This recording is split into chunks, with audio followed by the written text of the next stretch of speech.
What's up, guys? What's up? Welcome back. Dr. Jaws here, and tonight we are taking a look at the Broadfin Sawtail Catshark, Galeus nipponensis. And we're also going to take a look at Japanese shark diving and just Japanese sharks in general. So this species is not exclusive to Japan, but is actually named after Japan. Nipponensis comes from, I think it's a Latin word for. And I have to check fish. Let's check fish base right now. Actually, I'm pretty sure Nippon is kind of a Latinate term for Japan. There we go. Yeah. Perfect. So, yeah, fish base confirms that. So, nipponensis, Latin suffix denoting place, Nippon or Japan, known only from Japanese waters. So, that's where that comes from. So, yeah. But I'm excited. Hey, Howard, welcome back. Good evening to you, too. Hope you had a good weekend. I had a pretty chill weekend myself. Just kind of, I don't know, just pretty quiet for the most part. So, but hope you had a good weekend. Yeah, it's still starting to feel like spring here, which is great. So we're starting to see a lot of the blossoming happening, a lot of birds coming out. No reptiles yet, but this is around the time of year in Virginia where you start to see like snakes and lizards. So I'm very excited for that to happen. But hope you had a good weekend, and I'm excited to chill out and explore this shark. So I've got some good Monday, like just chill vibes. I'm a little tired, but in a good way. I've got some black tea and sharks that will kind of wake things up a little bit. So what? Hope you had a good weekend. Please let me know in the comments any fun activities. And today's going to be really cool as a feature. Oh, no, I'm sorry. I just saw your comment. I've been sick. Sorry about that. Hope you feel better. And like, I hope hope you recover soon. That's really frustrating too, like kind of around this time of year, because it is also allergy season. So that makes it like doubly worse. So sorry to hear that, but I hope I wish you the best, and like wish you the speediest recovery, and hope you feel better soon. So in the meantime, I hope you enjoy diving with some sharks tonight. So this is hopefully gonna be a lot of fun as far as meeting some cool Japanese species and checking out a part of the world that we have visited before, as far as we've done a couple streams on wobegons and some other kind of reef-dwelling species. This cat shark is going to be a little bit deeper than some of the dive opportunities in Japan, but I feel like because the species is named after Japan, it's a good opportunity to kind of like talk about this area and kind of what it means for the underwater world, and especially ecotourism. I think it's a pretty interesting place that it's not. I feel like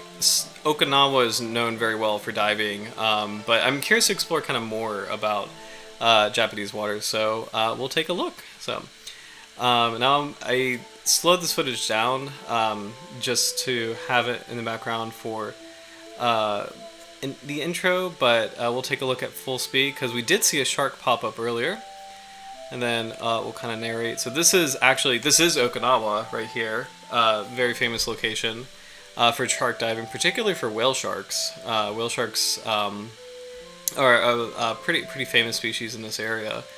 As a diver checking his dive computer, which help monitor his depth, as well as your, depending on the computer, your air time. And you can actually see, bottom time, and you can actually see a shark lying in the bottom of the reef. Hopefully he'll come into frame a little bit better as we get close. There he is, so you can see it in the frame. Checking dive computer again.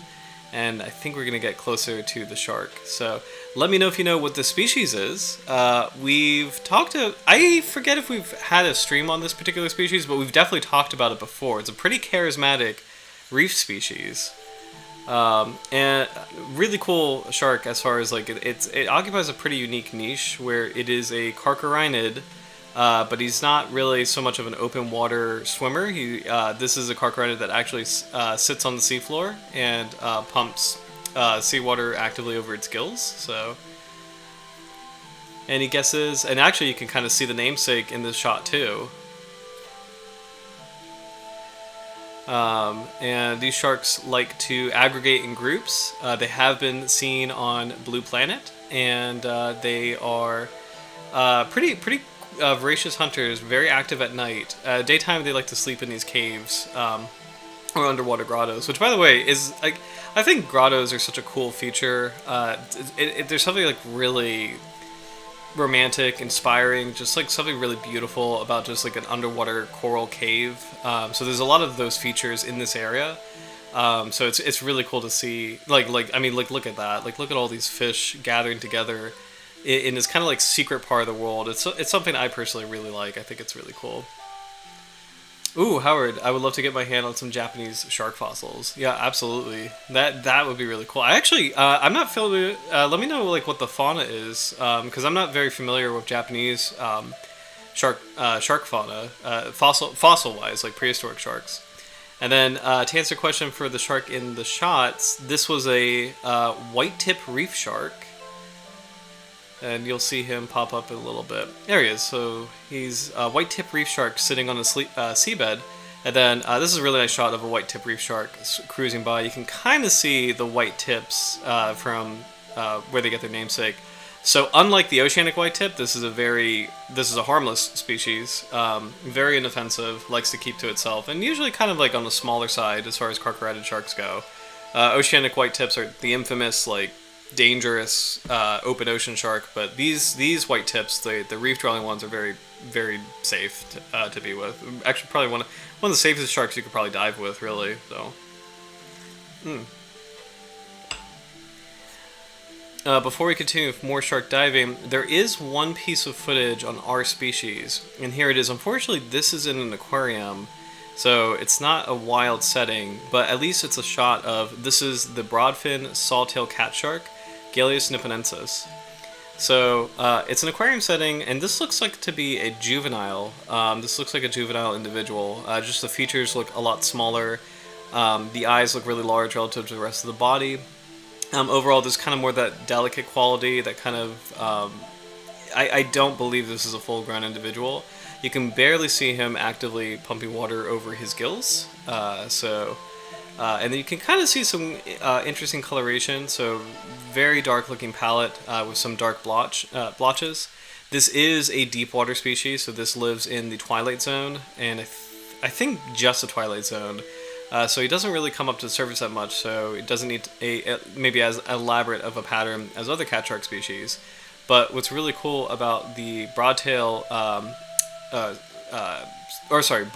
Sawtail Catshark is that it shares the same features as other sawtail catsharks, in that they have a raised dermal ridge on their tail, and it's actually very exaggerated looking compared to other kinds of catsharks. I wonder if we can get a good view of it. I think I see Bruce here. Hey Bruce, welcome back. That scene of them in a feeding frenzy in Blue Planet was incredible. Yes, of the white tip reef sharks. Love that shot. I haven't seen a lot. What I did was middle Miocene and included Megalodon. Oh, cool. Referring to the Japanese fossil assemblage. That's awesome. Since we're talking about... actually, let me see if I can get a photo. There we go. Alright, so this is a photo of the Broadfin Sawtail Catshark. I'm trying to see if I can get a good shot of the tail from its namesake. Let's see. That's a great shot of the jaw set, by the way, so this is actually really cool. You can kind of see a nice kind of recurved dentition, and it's kind of cool to see how it develops from the front to the back of the mouth. So the front teeth are actually pretty spiky and pretty good for capturing fish. With the back teeth, they seem to flatten out a little bit. So I can't tell if they're like, I would assume they're molar form, meaning they're kind of like crushing flat teeth. It would make sense if the shark eats. I mean, it's a bottom-dwelling shark, so it would make sense that it eats crustaceans like crabs, or maybe even some mollusks. So, but that's actually really cool to see. You can very clearly see in the jaw, in the upper jaw, how the front teeth change in shape as you get further, or the teeth change in shape from the frontal position to kind of the anterior position. So that's actually really cool. It's kind of hard to tell. It's hard to make out in this photo what those individual teeth look like. These are the dermal denticles. And it's actually kind of cool to see that these two in particular are quite raised. So very lancelet, like leaf scale shape for these dermal denticles. Again, the denticles being the skin of sharks is so cool. I mean, it's amazing that you can see very clearly how they work. Where as a scale, this individual scale is literally cutting through water, and by doing that, it reduces drag like immensely. And all sharks have dermal denticles, but it's just such a cool feature where it reduces drag immensely and helps the shark just truly rocket through the water. It's amazing to think of an animal that has this kind of covering that is literally cutting through the water. So it's just like it's kind of like a warm knife through butter. It's such a cool physical feature that all sharks share. But this is a great shot of the teeth. There we go. This is kind of what I wanted to see. So these teeth are actually really wild. Look at this. So on the left is going to be the anterior teeth towards the front, and then this is how they change as we go further and further back. But look how many cusplets there are. This is a pretty interesting tooth type, and it's very unique. We haven't seen a tooth like this where it's you have a pretty a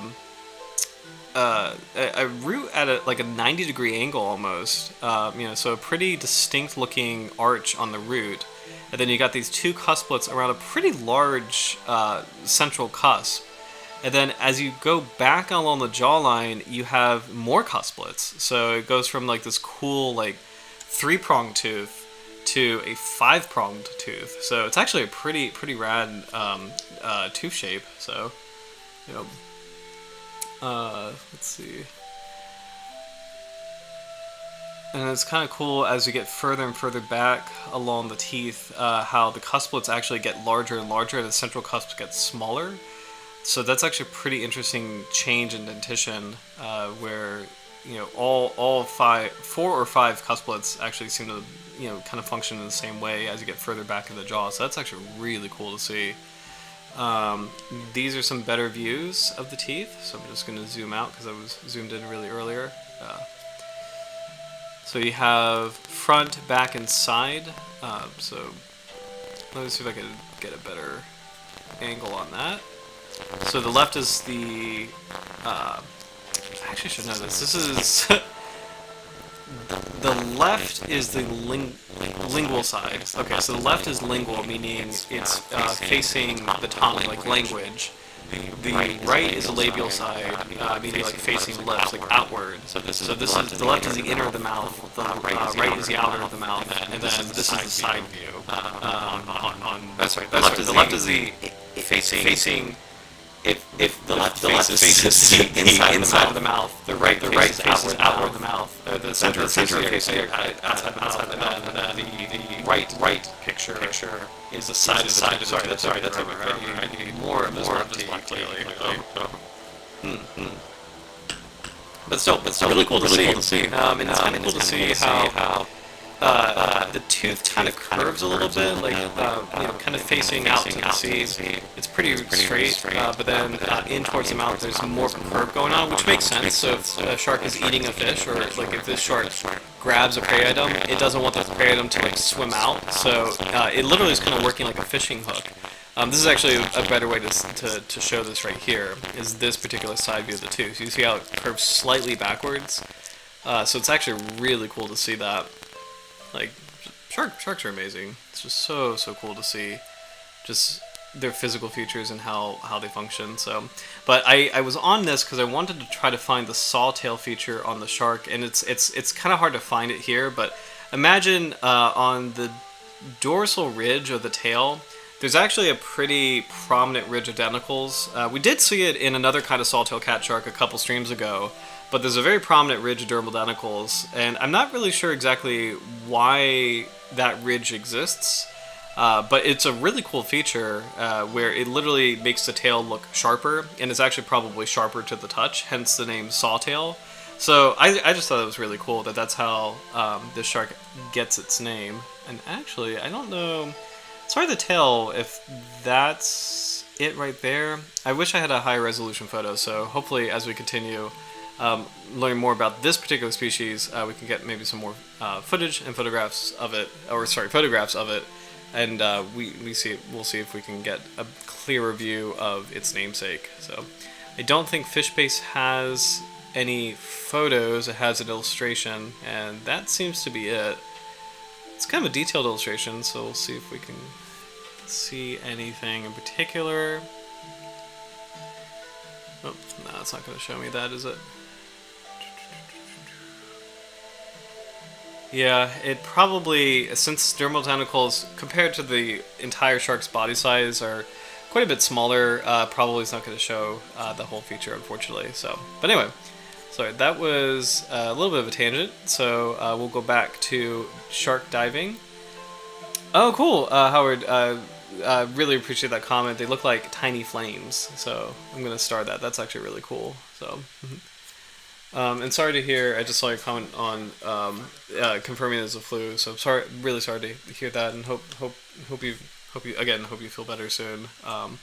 At least it's not the dead of winter, which is good. So recovery should be faster than if it was like winter. So at least we're in the warm season. So we're past the equinox and better time of year. So, but great shot of another white tip reef shark. So this is also in Okinawa. So again, a very famous shark diving location. Famous mostly for the whale sharks, but it's cool to have these encounters with this very popular reef dwelling species. So, and again, harmless species. So it's really it's fun to see that you could be in the water with this kind of shark and poses no threat whatsoever.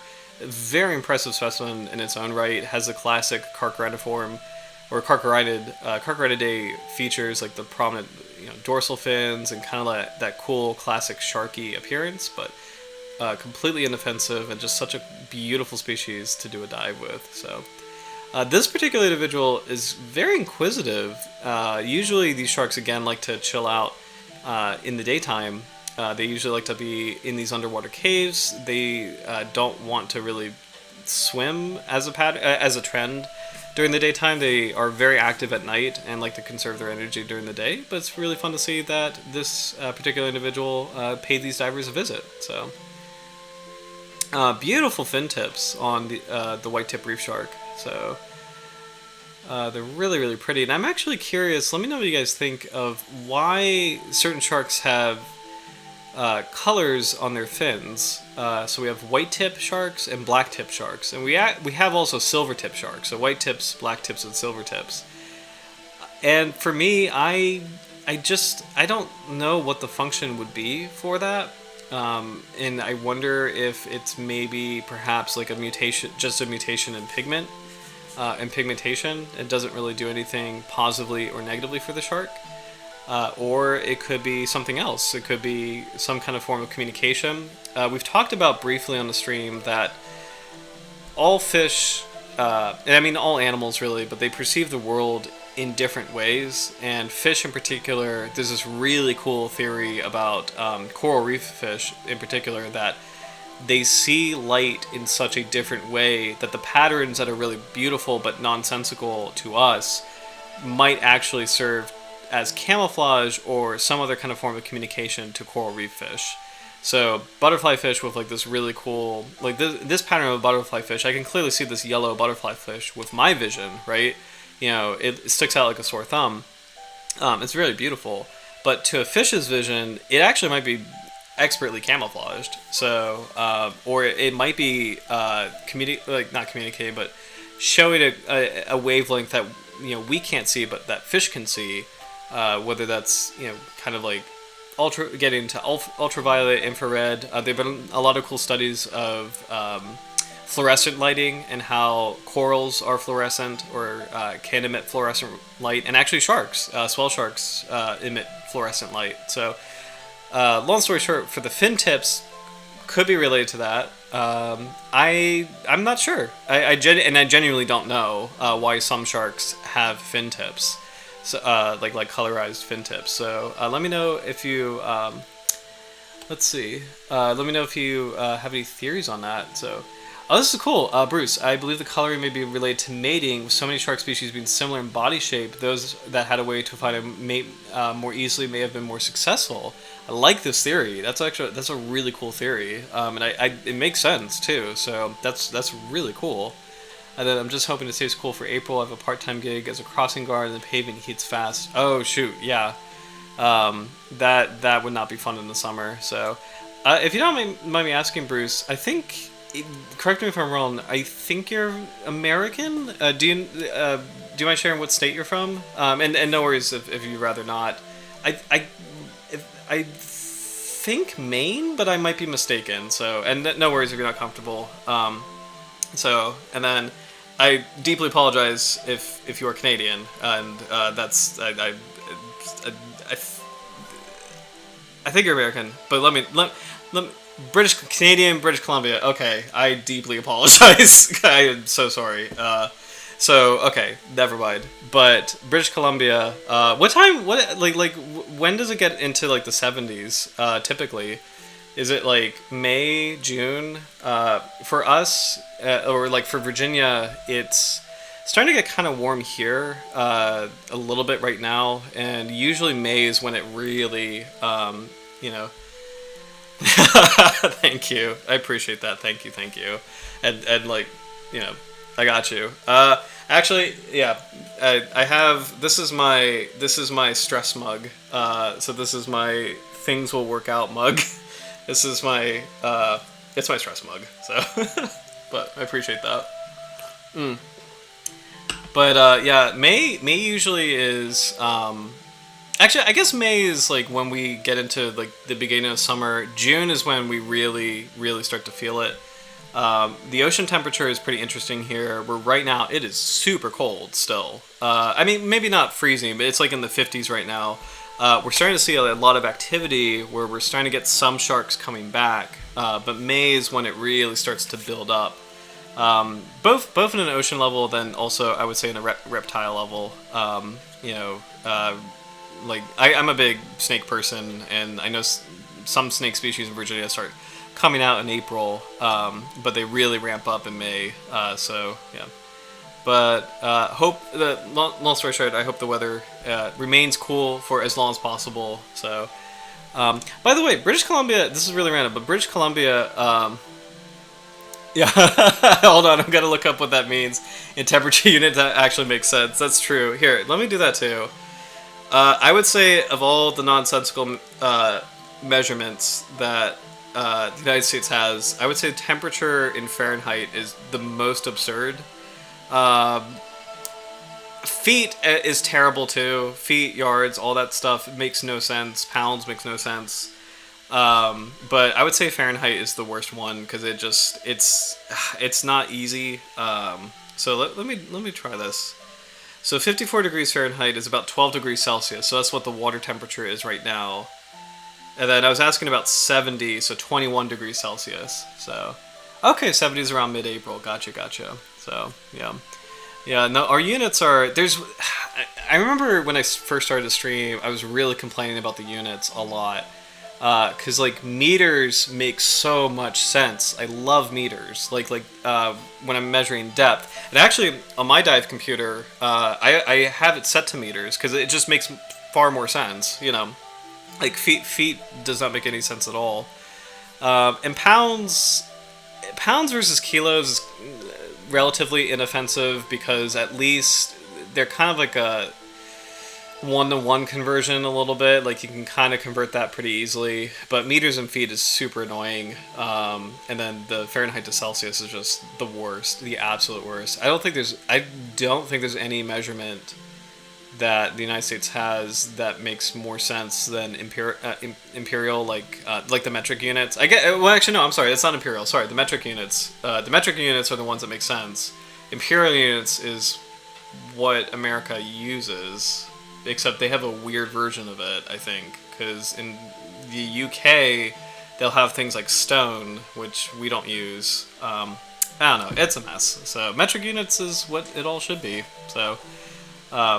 But anyway, I feel like there's one measurement that I'm okay with in the U.S. and I can't remember what it is. It might be miles, because because that one's kind of easy, just because it's, I mean, all of our driving and stuff is set to that, so that one I'm okay with. But the temperature units are terrible. So yeah, and like just for depth, meters is great. I will say, actually, kind of a fun fact, not to further bash on the nonsense that American measurement system is. I will say that for fish size, I don't like using any kind of metric for length, because it doesn't really capture how big that animal is. I always use kilograms, or weight. Weight is really, I think weight is the best measurement to really get a grasp of how big something is. And case in point, the longest fish in the world is the oarfish, but that's a kind of a, that's not as like robust or powerful or large a fish as like a whale shark or the ocean sunfish, which is enormous. So I think weight carries more weight than length. And eels are a really good example too. Like eels are very long and noodly, so they get to this like really long length, but they're not really heavy hitters, and they're not as big as like a shorter but stockier fish like a grouper. So random trivia. I like weight a little, quite a bit more than length when measuring the size if I'm trying to get the scale of something. And then on top of that, another tangent on top of that tangent, it's really interesting to see how marine animals of the same size as land animals are just so much heavier. They have to be. They typically are so much heavier, and they have to be because they're working in a very dense environment.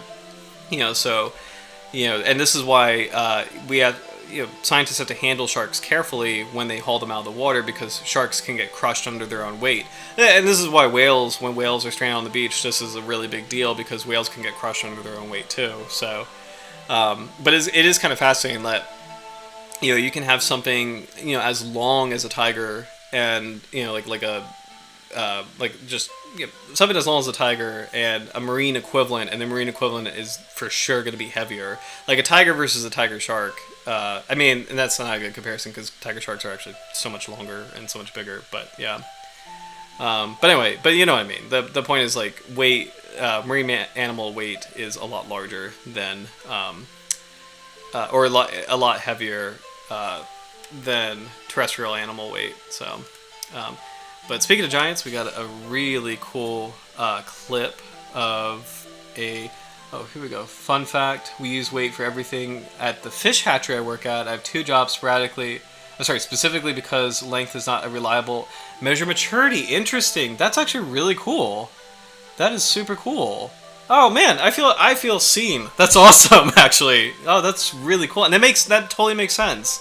Because it's like, it also correlates to, I imagine it correlates to how much, like, the individual has consumed in life. So, like, a newly born fish, hasn't really, enveloped as many, resources and like, molecules and like food items. Like, it hasn't really incorporated that into its body. And, like, a heavier fish, likely is an older, tried and true successful predator. So that's really cool. So that's ironic. I find feet to make more sense. Interesting. Then again, it's Canada and the US. If you want to figure out what unit one of us will use, flip a coin, you'll have an equal shot of getting it right. Yeah. Fair point. So this is a cool shot of and this is new. We did cover this species, but I don't think we saw this piece of footage. This is also in Japan, a megamouth shark. And what's kind of fun about this species is it's a lamniform shark. It is also a plankton-feeding shark. It's real. The English name megamouth, it's so close to megalodon that it does kind of like kerclunk in my brain a little bit, where it's like I unfortunately have this like kind of knee-jerk reaction of, I love this guy's wetsuit, by the way. That's awesome. That's really fantastic. But I kind of have this knee-jerk reaction of like, oh, this is probably clickbait. But I have to remember that long before Megalodon became popular, in the public eye, there was Megamouth. And Megamouth is a real shark. This is an amazing giant of the deep that's real. and it eats plankton. You can see how big it is relative to the diver. So it's completely harmless, but it's such a cool animal and one of the rarest sharks you could encounter in the world. There literally, I think there's less than 100 sightings in person. I actually want to say the number last time I checked might have been 30. So whoever these divers are, they won the lottery as far as being able to swim with a megamouth shark. This is such a cool opportunity. So yeah, I love this diver. Again, the outfit is iconic, but he's also clearly very happy, very excited, and as he should be. This is an amazing wildlife encounter. Oh my gosh, I would freak out. I would freak out if I saw this. But man, one day I am gonna go. I want to go shark diving with. I think I would love whale sharks and basket sharks equally, but basket sharks in Scotland just sounds like such a fantastic idea. Scotland or Ireland, like there's a lot of basket sharks, and we have basket sharks in New England as well. But there's more of a reliable concentration of them, and it's something I absolutely want to do someday. Like that's kind of my ecotourism dream, is to swim with basket sharks in Scotland or Ireland. Actually, let me rephrase that. It's on my ecotourism bucket list. I wouldn't say it's my dream per se, because my ecotourism dream is probably to do, I would say, some local dives in which I successfully see a shark. Because I love this marine ecoregion here, kind of around the Chesapeake Bay, the Mid-Atlantic area. It's such a unique place, so I would love to see more sharks in this region. So that's probably my dream ecotourism goal. So they did, off Virginia Beach, there's a dive site called Chesapeake Light Tower. They did see a great white a couple years ago. So, well, yeah, it'll be really cool to see that. But anyway, sorry, I'm kind of rambling. It's Monday. This is just such an unbelievable encounter, so it's kind of fun to. I like this tour of Japanese sharks, where we're seeing white tips, we're seeing the megamouth, and I think we have a couple more lined up. So it's just such a cool region. So.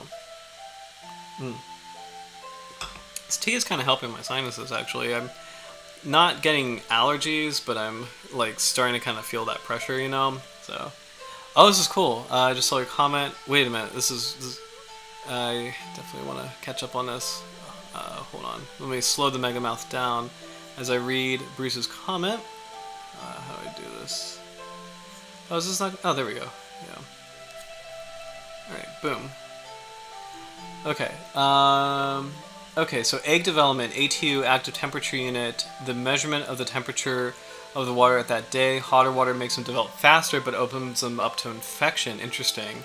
So, point on that, by the way. In the Chesapeake Bay, we have Atlantic croaker. This is so cool. We have Atlantic croaker, which is one of the most important, I guess, commercial fish in the region, but it's also one of the most temperature sensitive. Atlantic croaker stocks either explode or crash based on temperature. So if it's a cold winter, they're not going to recruit, and those little fish, I mean, unfortunately, are going to perish. And croaker stock for that year, is just going to be terrible, and you can't really fish for it, right? But if the winter is warm, those fish like really explode in abundance, and it's such a wild card for bay ecology. So. It's really cool that there's that connection. I really, really personally appreciate this temperature comment about your stocks at the hatchery, because it's really cool to see how important it is as far as fish development. So, Alvin, fry development, wait a bucket of water, then fill a proportional net with fish and place them and take the difference and count out the fish to determine average size growth rate. That's really cool. I love math that you can work backwards on that. That's actually really cool. Finally, wait for the coho to begin to turn blue or smolt to determine when they're ready for stream release. That is so cool. Oh, hey, welcome, new person on the chat, Sam Tackett. Welcome to the stream. I live in Virginia myself, fished in the bay my whole life, and I've seen the direct correlation between croakers and the seasonal shifts. That is super cool. Oh, sorry, no ads. Don't want to show any ads. Sorry about that. Hey, Sam, welcome. That is really, really cool. Oh, and Bruce. Coho salmon. I should have specified. Gotcha. I used to have a friend who worked with coho. Oh, what was it? It was coho in Washington State. Coho, chum. I think, and please correct me if I'm wrong, because I'm sure there's some regional overlap. But coho salmon, chum salmon, pink salmon. Is that a salmon? King salmon, and there's one more, and I'm forgetting. Please let me know if those are real salmon or if I'm making them up. I know coho is one. I know chum is one. I'm pretty sure pink and king are also salmons, but please let me know. I'm not making it up. But it's so cool to see more first-hand accounts. Yes, yeah, 100% agree. So, but Sam, welcome to the stream. Let me know if you have any questions on any sharks, and let me know if for all of our viewers on the chat. We do a new shark every week. We've covered 112 species so far, but if there's a particular shark you'd like to review, please leave a comment in the chat. We always do viewer-suggested sharks for the next episode. So, yes, the morphological change for some salmon is insane, 100%. And I didn't know for the longest time that zombie salmon were like a thing. I had no idea that they're, and like I usually am pretty good about like creepy marine stuff. Oh cool, I saw the Antilles Catshark. Awesome, thank you, appreciate that. I'm usually pretty good about creepy fish stuff because I used to work at the VIMS fisheries lab, and so we were surrounded by dead fish and just formalin and just how all that works, and it's just there's a lot of really cool and really creepy stuff, and I have a pretty high tolerance for that. Like I've been, I remember like I've when you're hauling all those animals, all the specimens, I should say, like just you get formalin and crap splashed on you. It's just like and it's so toxic, or not toxic, but it's such a carcinogen. It's so bad. But anyway, so I usually have a pretty high tolerance, but then when I started learning about zombie salmon, I was like, oh, this is making me really uncomfortable. Yeah, Bruce, I work as a stream keeper. Seeing them decaying in person is shocking. So, and I remember one time I was in my waders and saw a chum mother hovering over her red nest. Her fin just fell off when she was defending it. Oh my gosh. So for any viewers who may not know this phenomenon, so, and correct me if I'm wrong, Bruce, because you would definitely know this more than I would, but like it's salmon who are spawning upstream after they complete their spawn. They're doomed to die, and they kind of keep swimming and keep living, but they're rotting. So they're actually they're literally turning into zombies. Wasn't even fighting anything, just was swimming along. And actually, I have a question. Why do they do that? Because are they, like, as far as salmon specifically zombifying, why is it that they do that? Is it that the actual spawning event just takes out so much energy that, it's not enough to die, but it's like, it just, like, it kind of creates this irreversible pattern? I'm actually not 100% sure why they do it. I just know that it happens after they spawn. Explanation, their immune system shuts down. Oh my gosh. They're literal zombies. That's so wild. Wow. So, what you are seeing is fungus buildup. Wow. That's isn't that The Last of Us? Oh my gosh. That's wild, actually. Also, has anyone seen the Last of Us show? I know it was a very famous video game. I have not played it, unfortunately, but I heard the show is really good. So if anyone has seen the show, please let me know. I'm very curious about that. So more Japanese shark diving. This is a really cool experience. This is a whale shark, and this is a great view of a whale shark actively buccal pumping to suck prey into its mouth. And it's something I love about this species. It is an adorable, gentle giant. And this one, it's kind of amazing to see that this is kind of like a smaller individual. So, which is remarkable because that's a big animal. But as far as whale sharks go, this one is a bit smaller. But it's really cool to see that this diver has this little bait ball. And he's feeding the whale shark, and the whale shark, and he's just putting the bait out in front. But see how the whale shark is sucking it in? It's really cool. So a lot of sharks actually maybe every Orlectolobiform shark is able to actively pump water over their gills. Nurse sharks famously suck out like snails from their shells, like conchs from their shells.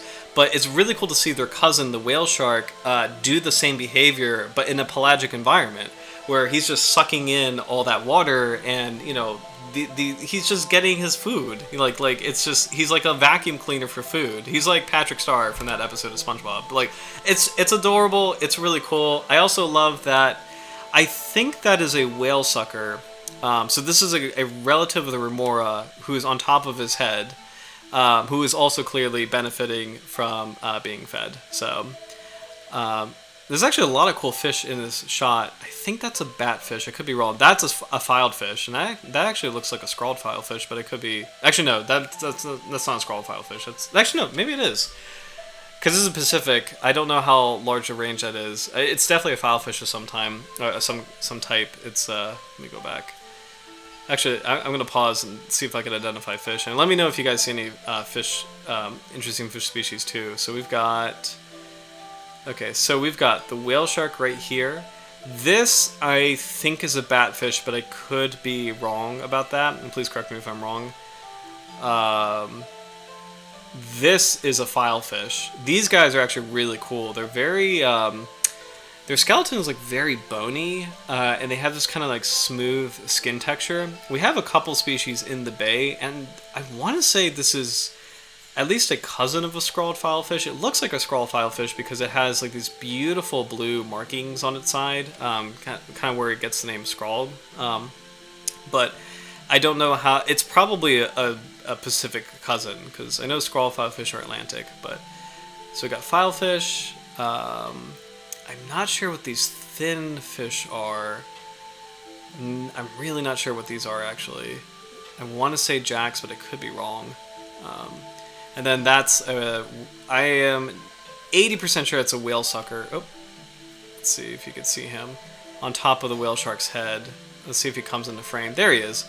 Yeah, so I'm pretty sure it's a whale sucker, which is a cousin of a remora. They tend to be really big. They're like remoras, but they tend to be quite a bit bigger. So it's really cool to see that he's attached to the whale shark using that suction like modified dorsal fin. And whale suckers, they attach themselves to any large marine animal. So manta rays, whale sharks, whales themselves. Maybe... I don't think I've ever seen a great white with one. I've seen remoras with great whites, or great whites with remoras, but I don't think I've seen whale suckers with them. But yeah. So, but overall, really great clip. It's really wonderful to see this gentle giant just... He is here for the food, and he will do everything he can to get it. And it's just such an efficient method, just being this powerful vacuum sucking up all that shrimp. So it's an adorable moment, and it's such a beautiful species. There's a video of a whale shark kind of his mouth is plugged into a fishing net, and he's sucking up all the fish from the net. So he's like taking the commercial fisherman's catch, and I just think that's really cool and just something really beautiful. Largest fish in the sea, gets that big somehow. So let's see. Catching up on the comments. So back to salmon. Bruce, salmon can only make one run and thus evolved to produce more eggs. The salmon that shut down the digestive systems, immune systems, produced more eggs and thus became the norm. That's amazing. I'm actually going to star that. That's really... I never knew that. That is super cool. It's also why males develop large bone plates to get their knife face look. Gotcha. Convergent evolution between the whale sharks and whales is one of the best examples. Hey Bibia, welcome back. Bibia666. I'll be watching start stream at the beginning. Perhaps I'll catch up and chat with you later after coffee. Hope you have a good cup of coffee. It's great to see you again. Let me know what kind of coffee you're drinking. Do the whale suckers stay with one whale for their whole lifespan? That's a great question, Sam. I'm actually not sure. I wonder if that's an excellent question. I feel like whale suckers probably. I'm gonna guess that they're maybe optimistic, or sorry, opportunistic. Where, say, like a whale dies, a whale sucker may. I can see a whale sucker maybe trying to find a new host. So, I imagine it's tricky because I imagine that they probably are opportunistic and are, just kind of cruising with whoever they think is their best option at the time. But they might, and it's tricky because it's like for open ocean environments, that animal that they're attached to is really their only source of any kind of food. So they would have a hard time shifting to something else because the open ocean is like a marine desert. So it's so vast. So my guess would be that they're opportunistic. So I don't know 100%, but that's super cool. So man, this is a great stream tonight. I love the commentary, guys. So this is awesome. Last little piece of footage before we dive in more to the Broadfin Sawtail Catshark. I just wanted to highlight a feature of Okinawa diving, and I know a lot of places in the world have grottos, but this is such a beautiful view of what makes grottos so appealing and just gorgeous. Like imagine just like, you're this white tip reef shark and you're just chilling out in your own corner of the world. Like you're not only underwater, but you're in this underwater cave, like this beautifully lit cave. Like you're in this like unique little cozy corner of the world. It's such a cool thing, and I find grottos really like beautiful, fascinating. It's amazing to see that these are areas that have like fish and sharks and all manner of marine life just kind of passing through. Like these really cool underwater temples. Like there's something really cool about grottos that I just find really compelling. Not an ad. Sorry. So okay. So I'm curious of famous grottos. I feel like the Mediterranean has some famous grottos, but Okinawa for sure has some amazing grottos. So I would love to be in one day. I think you probably, as a scuba diver, you probably would have to get rec certification because you're dealing with the same, like scuba diving. The big problem you have to be worried about is you have to make sure there's not a structure above you. So this is why cave diving is really dangerous. Grottos, I would say, are probably the same as shipwrecks as far as the training goes. So you have to take like extra training for that, but totally worth it. It's such a beautiful environment to explore. So I think with that, we'll dive in deeper, literally deeper, because the Broadfin Sawtail Catshark lives in deeper water. So we'll take a look at tonight's species in more depth and detail. So Howard, yes, I'm actually going to start this. I love his comment. Love Chondrichthyans, 100%. Same here. So also, thank you, Bruce. I just saw this. Seriously, shout out to everyone here. This is real marine biology discourse. Thank you so much. I really appreciate that. And honestly, I just need to emphasize this. This is our community. So this is for everybody. Everybody is contributing to it. The chat is for everybody. It's not just me presenting. It's an active group. Like Dr. Jaws is for all of us. So it's like. This is a terrible analogy, but I think of it like I was about to say a bar, but let's say a cafe. Let's just say a cafe. It's like a cafe that we all can come together, talk about marine life, and just enjoy our time. I really appreciate that. So thank you, Sam. I really appreciate that. So glad I found the stream. Thank you.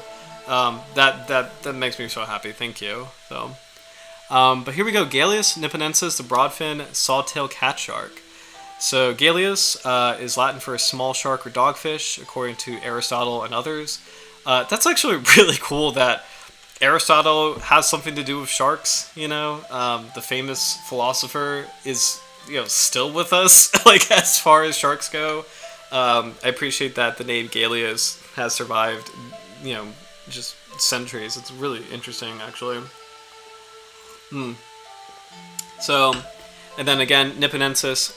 Comes from Nippon, also is kind of like the Latin It's not the Latin word for Japan. I think depending on the culture, Japan or Nippon were interchangeable. But this name comes from the fact that the species originally was known only from Japanese waters. I think since then the distribution has expanded.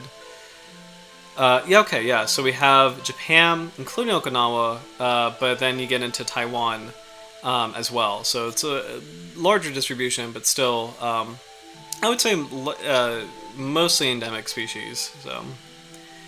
Biology, oviparous, so this is an egg-laying shark with possibly a single egg laid per oviduct.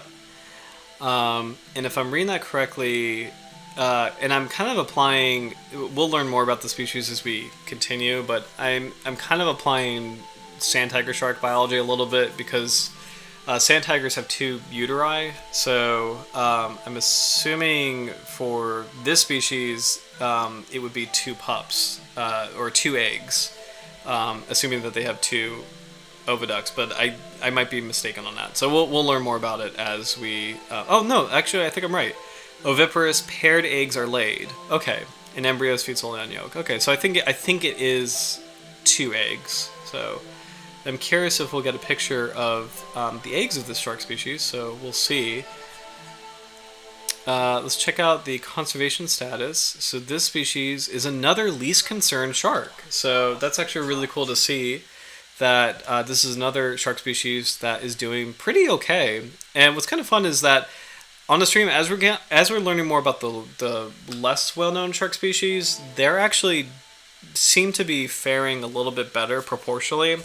It depends, because there's some really poorly known shark species that are truly doing terribly. Like the Pondicherry shark or the lost shark, I mean, those are critically endangered, and those are nowhere near popular. Like, they're not popular at all. But it's really nice to see that another shark or the group of sharks that we've been studying lately, including this Broadfin Sawtail Catshark, they're actually doing okay, even though they're not as popular either. So, this is Pentanchidae. I think the Antilles catshark was Pentanchidae as well. Let's see, the Broadfin Sawtail Catshark is a small deepwater catshark endemic to the northwest Pacific Ocean off Japan and Taiwan. It is demersal on the continental and insular slope at depths of 150 to 840 meters. So this is exclusively, actually, I'm sorry, no. It's in the lower sunlit zone and almost in the entirety of the twilight zone. So, because the sunlit zone cuts off at 200 meters. So. The species is a common bycatch of deepwater demersal trawl and is also taken in demersal longline fisheries, and is discarded in both fisheries in Japan with possible high post-release survival and retained in Taiwan. So, interesting. So, in Japanese waters, this shark is cast aside, and in Taiwanese waters, it's retained. Interesting. The population is inferred to be stable or possibly increasing based on no decline in catches in Japan, concurrent with a decline in trawl effort over at least the past 2 decades, and that it is common in Taiwan. There is no evidence of population decline. The species is not suspected to be close to reaching the population reduction threshold, and the Broadfin Sawtail Catshark is assessed as least concerned. So, or least concern. So that's really encouraging. It's good to see that this is a shark species that is doing relatively okay. So let's see if we can learn anything about habitat, ecology, and population. So the species is common off Japan in the early 2000s and is currently still commonly captured in deep water demersal trawls. It is also noted as rather common in Taiwan. Thus the population is inferred to be stable. Interesting. Okay. It is demersal, meaning bottom dwelling, on the continental and insular slope at depths of 150 to 840 meters. It reaches a maximum size of 80 centimeters. Males mature at 53 centimeters, so a very small shark. Females mature at 55. Reproduction is oviparous, and it may spawn all year round with a peak in winter. Size at birth is 13 centimeters. Nothing else is known of its biology. Now, if this is true, that's actually really exciting as far as sharks go, because most sharks, and the plight of most sharks is that they take a very long time to reproduce. Some of the worst cases of that would be a 3-year-long reproductive cycle where a shark will take a year and a half to undergo the entirety of the gestation period. The entirety of its pregnancy, if you will. Like dusky sharks, I'm thinking of specifically, take a year and a half, and then they take a year and a half long break. So it's a 3-year cycle overall. And sharks that do that, they're really doing very poorly. And most sharks are like that. Most sharks have that life history pattern where they just take forever to grow and reproduce. The successful shark species, like the sharp-nosed sharks, they reproduce every year, which is kind of fast as far as sharks go. And it's kind of amazing to read about this species, where, if I'm reading that correctly, it may spawn all year round, meaning that I wonder if it has a possibility of like consecutive mating periods, where theoretically you can have 2 sets of, or you could lay 2 sets of eggs in the same year, or more like multiple sets of eggs in the same year. I would imagine maybe two sets of 2 eggs at the fastest, but that's kind of amazing, really. Because that's unheard of for sharks. For the most part, I feel like a lot of sharks just take so long to grow and reproduce. So it's really interesting. Let's check out Shark Research or sharkreferences.com. So this website is absolutely one of my favorites. And actually, Sam, since you are new to the stream, let me post this so you can explore this website. This is sharkreferences.com. Everything you could possibly want to know about any kind of shark species, this website has it all. It's amazing. So I highly recommend it. So, Bruce, long story short, the more babies a species produces, the faster it can rebound from large amounts of fishing. Is why taking one salmon is not a big deal, but one great white is. 100%. Howard, the problem is the big sharks are overstudied, but the vast majority do not get the research attention they deserve. Yes, fully agree. The taxonomic nomenclature godfather, Aristotle. Sorry, I love that comment, Sam. I appreciate that. I wonder if this finding has anything to do with food supply levels. We're referring to the salmon earlier. So awesome. Thank you, Bruce. Yes, thank you, Sam. Bookmark. That website's awesome. It's been such a cool resource, and honestly, it's really important. I feel like it's like it got real. I mean, it's always been bad, but I would say it got really bad in the 2010s onward, which is the internet competing for attention, like all this junk like on YouTube or online shopping and stuff like that. Like, there's so many things happening, so many things vying for our attention, that these amazing resources that exist, they kind of get lost in the noise. So it's really important to kind of share some of these amazing, when I was in, undergrad, I really wish I had some of these websites. Like, I really wish I had some of these amazing resources. So I'm more than happy to share. And unlike Michael Phelps racing a shark. Yeah, exactly. Like, I remember that year of that was so hyped, and it's just complete garbage. It was really bad. Oh my gosh. Shark Week's gotten marginally better, but it's kind of like a weird. I feel it's been a while since I've seen it, but I feel like last time I checked, it's kind of like a weird trade-off where you have some legitimate scientists on there talking about, uncommon species, and that's great. And talk about actual shark science, which is great. And then you've got junk like that, and it's like, that's the balance that they've struck, unfortunately. And so, but I have to check it. I should probably watch it this year to see how it's doing, because I just became so disinterested with it. Last one I watched is probably, I might have seen like one of the early 2020 ones, but I don't know. But anyway, but long story short, and it's not just sharks. Like any kind of like science website or any kind of like there's so many really cool natural history websites available. Like, and they're here every single day. And let me see if I can find. There's one in particular I really like. This is. Let's see. What's missing? Is it lanolin? What is missing? Okay. Yeah. So this one in particular is a masterpiece. And I won't dive into too much. But let's see if I can get this ready. So this is a website that's kind of like a memorial, if you will. We are witnessing the sixth mass extinction in the history of the planet. Land use change, forestry, and agriculture are the main drivers of species and habitat loss.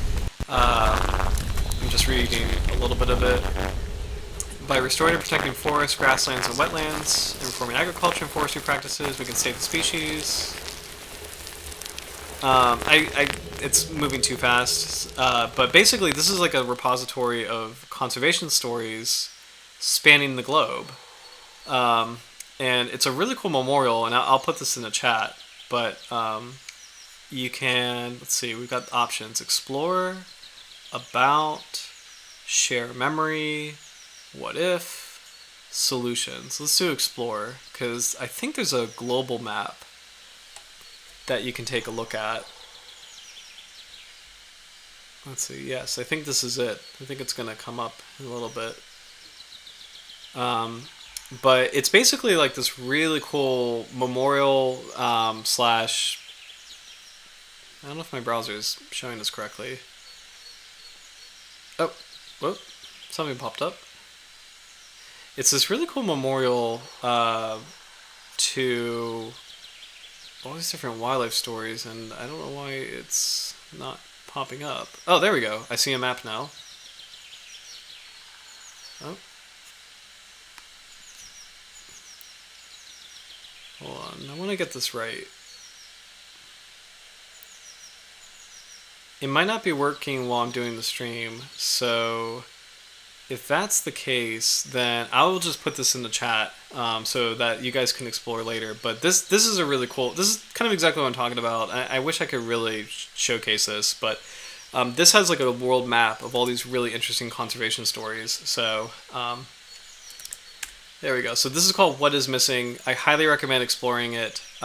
It's just a really cool like online memorial and showcase of different species, stories, plights, and also success stories. It will show. It's not just doom and gloom. It's also kind of like, positive stories. Like I don't know if they included this, but restoring striped bass to the Chesapeake Bay was a really positive conservation effort. Restoring bald eagles, I'm pretty sure they included that. That was another big deal. Or whale protections was another big one. So please explore it. But the summary of all that is there's a lot of cool websites like that, and they've been buried in the noise, and I really appreciate that in our community. And then just in general on the internet, there are places you can find this stuff. Like we have time to give these the attention that they deserve. So yeah. Let's see. Let me just catch up in the comments. Shark Week has sparked some incredible YouTube comment. Yeah, I would argue that Shark Week was always more about getting people aware of the world of marine biology than real scientific research. That's a good... Actually, you know what, Bruce? That is a good counter-argument. True, but that in itself was beneficial to our scientific understanding. I fully agree. I'm a proponent of Shark Week and I love it and watch it every year. Also, Canadian here, I gotta take this shot. Your national animal sounds like a big seagull mines builds. Yeah. Yeah, it's funny, like, yeah, bald eagles, I mean, I love both bald eagles and beavers. They both are actually, I genuinely love both of them. Sam, I see bald eagles all the time on the Rappahannock. That is so cool. I've seen them a lot when I go hiking, particularly in the James River area, around Jamestown. There's actually a nesting pair in Jamestown. And then in Caledon, which is in the Potomac River area, that's a really cool place to see them too. So their comeback is amazing, but they're kleptoparasitic creatures. Any funny stories from them? Yeah. So actually, I honestly, So what's kind of funny is my home state, Virginia, their state bird is the cardinal, and recently I've been preferring the cardinal to the eagle, symbolically. And also, the cardinal is a beautiful, adorable bird, and just very noble, very cute, like just a nice bird. But I will say, as an animal, bald eagles are really cool. They tend to be. I really hate to say it because I don't want to sound like like melodramatic, but they are very intense looking animals. Like, and they're actually really cool. Like they're the few times I've seen them in the wild, they have this like very stern look. Like the classic photographs and everything is like 100% accurate. Where they just have this like really intense look. I have seen eagles fight birds. Specifically, I've seen eagles harass seagulls. The way eagles steal osprey catches is entertaining to see firsthand. Yeah, like they will pirate things, So, and they make these huge nests too, on the top of the trees. Like they're pretty noticeable. One of the funny things about bald eagles too is that in movies they always use hawk sounds. So it's like in the movie you'll see a bald eagle, and then a bald eagle will do this like terrifying like caw sound, and it's just not real. It's not accurate because that sound, that really awesome like piercing cry, is a hawk. That's not an eagle. An eagle's sound is actually a lot like Jurassic Park 3 Velociraptor sound. It's like the like it's I won't do it because it's gonna be kind of embarrassing if I try to do it. But but it's like if anyone is a fan of Jurassic Park 3, where Dr. Grant's friend is trying to do the raptor call noise, and he makes like this like weird little noise. That's what bald eagles sound like to me. Like it makes this like kind of like this weird like like it's hard to describe, but it sounds like a velociraptor, but not in an intimidating way. Kind of more like a light way. So, but they're really cool. Bald eagles are really cool. Very interesting animals. I think osprey are kind of more fun. Because osprey get to be a little bit more derpy. I've seen osprey I literally was hiking on the James River one day, and I saw osprey just like taking a bath, like just literally diving his head in and like ruffling his feathers, and just like he's staring at me. He's like, I'm just gonna keep bathing, and like they're really cool. And like osprey are kind of more like, they're just fun. They seem a little bit more panicky. They're amazing hunters though, because osprey will hunt feet first. Like they will dive into the water with their talons extended, and that's actually something unique to them. Bald eagles will not do that. Bald eagles will do like flying, grabbing, but they won't do the feet first dive. Like osprey do the feet first dive, which is really interesting. So now beavers I adore. I've seen a few beavers in my life. There was one. I used to live in Williamsburg, Virginia, and there was a family of beavers near where I lived, and they're so cool because you can see. I love seeing like beaver sign where you see like the chewed up stumps. You see fallen trees in a certain way. You see the beaver lodges. They are really amazing. They're literally engineers, and that's really cool that that's what they do. Like I love beavers. They're so cool. And I've had beavers get angry at me where like I'll be hiking and there's a beaver swimming in its pond, and he'll do the tail slap, which is like a thunderclap. It's very, very loud when they do that. And I've seen beavers. I did sneak up on one time where he was like kind of chewing on marsh grass, he was chewing on a log and he didn't see me. But it's just it's actually a really satisfying sound to hear them chew things. Like it's just very good. Like beavers could be ASMR kings. Like they're just very like, it's a very crunchy sound. It's actually very soothing. So beavers are awesome. Eagles, I have to admit, they're pretty awesome too. Let's see, catching up on the comments. Sorry, this is a really fun tangent. I'm really enjoying this actually. Way eagles steal osprey catches, entertaining to see firsthand. I've also seen one take down a Canadian goose. Interesting. Oh, the goose isn't a fighter and only do so much damage since we did that ritual to dump out all the hatred into them. Yeah, geese. So geese are I am very wary of geese because they can get up in your grill, especially in breeding season, which is now actually. So geese are not afraid of people. They actually like I feel like geese have a reputation of being like, I don't know, and I guess it's kind of like geese were, I guess still are like a game bird. Like they had this reputation of kind of being, not aggressive because they're game birds, right? But geese fight. Like geese are not. You don't want to mess with geese and swans. Like you do not want to mess with those birds because they will get up in your grill. Turkeys you can mess with because I'm not gonna lie. Turkeys are kind of. I don't want to call any animal dumb, but turkeys are. They're not. I've heard stories of turkeys drowning themselves because they look up when it's raining. Like turkeys are maybe not the smartest birds in the world, but well, the goose isn't a fighter. But oh, sorry, I just saw that.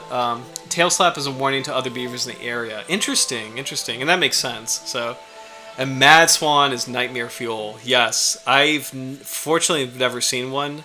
I've seen wild tundra swans in Virginia Beach in Back Bay, which is like kind of near the North Carolina border. So I've seen wild tundra swans, but from a distance, and I'd like to keep it a distance because swans are big birds. Like they're pretty big, and I have heard they do not play. Like, and it's kind of funny. Again, swans have geese and swans have reputations that do not live up to their reality. Like geese they're not aggressive, but they're kind of like you don't walk up to a goose. You don't pet goose. Like you leave them alone. And swans have the reputation of being this like romantic, majestic thing. You don't mess with swans either. Like you leave them alone. Like they will not they will not play. I remember one time a mad swan in my town gave a bunch of kids nightmares. Oh my gosh. And only because I decided to attack my pit bull and she killed the goose in front of them. Oh my goodness, Bruce. Oh my gosh. Also, that's a shout out to Pity. That's awesome that you have a pit or had a Pity. I have to admit, my fiance really wants one. So, and I'm slowly any pit bull tips because I'm slowly, it's slowly winning me over, to be honest. So, I mean, pit bulls, they have the boxy heads, and they do have kind of like the shark jaws thing going on. So, like as far as like the big jaws. So, anyway, sorry, this is a really fun tangent. I should probably get back to our Broadfin Sawtail Catshark, but it's one of my favorite things in the stream is like I do love going on these tangents. It is really fun, and I await any pit bull advice in the comments. So.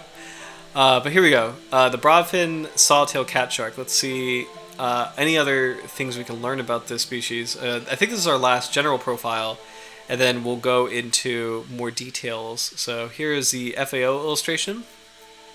Kind of similar to the piece of footage that we saw, where probably simpler color palette with these broad blotches on the back. No other English names other than Broadfin Sawtail Catshark. Chien Plenue is the French name. I don't know if I said that right. And Pinta Roja Nippona is the Spanish name. Let's see. Same information. So not a lot known on the species so far. We already checked this out. So really interesting jaws again. We already took a look at the tooth set, so I'm really glad there is a detailed tooth set of the species, and it's especially cool to see that cat sharks, even though outwardly they look cute and they look relaxed, they have, like all sharks, impressive sets of teeth. So this is a small but mighty predator in its own right.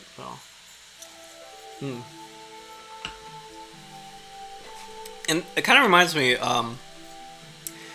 I think I mentioned a couple, maybe months ago, that in the marine world, sharks are unusually large. Even the small. Oh yeah, because we did the pygmy shark, which is the smallest shark in the world, but it's still, compared to other life forms in the ocean, it's still a very large animal, even though it fits in the palm of my hand. That's still kind of that's not small on the ocean scale. And one way to kind of keep that in mind is the fact that a lot of bony fish species, they start out as planktonic larvae. A lot of like marine mollusks, oysters, crabs, they're all plankton. So no shark is plankton. All sharks are, nekton. Like from the moment they're born, they can swim freely in the water column and hunt. And it's kind of amazing. It's really cool to see that as a group of animals, sharks are very large.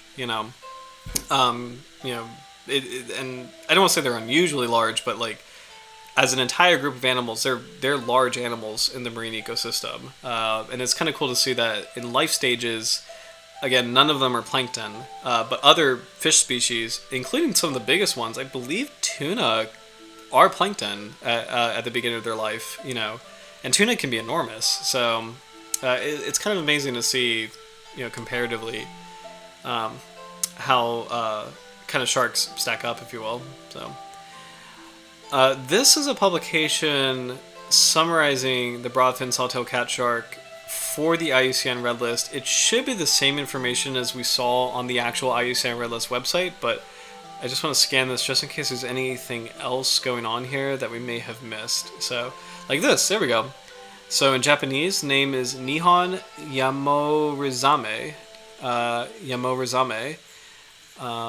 And if I'm not mistaken, zame is the Japanese word for shark. And it's kind of cool. There are some sharks. Zamius is a genus of sharks, and I believe that does come from the Japanese word for shark. So I think we already did see this. So we saw the assessment justification.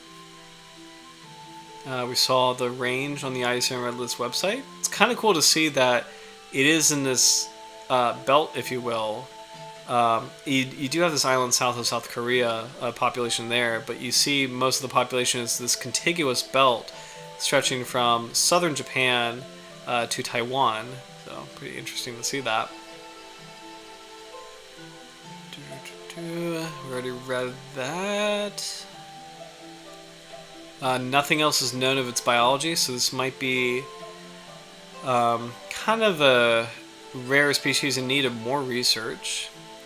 This species is not used in Japan, however is likely retained in Taiwan for human consumption of fish meal. This is kind of interesting and a little surprising to me. So it's talking about Japanese fisheries.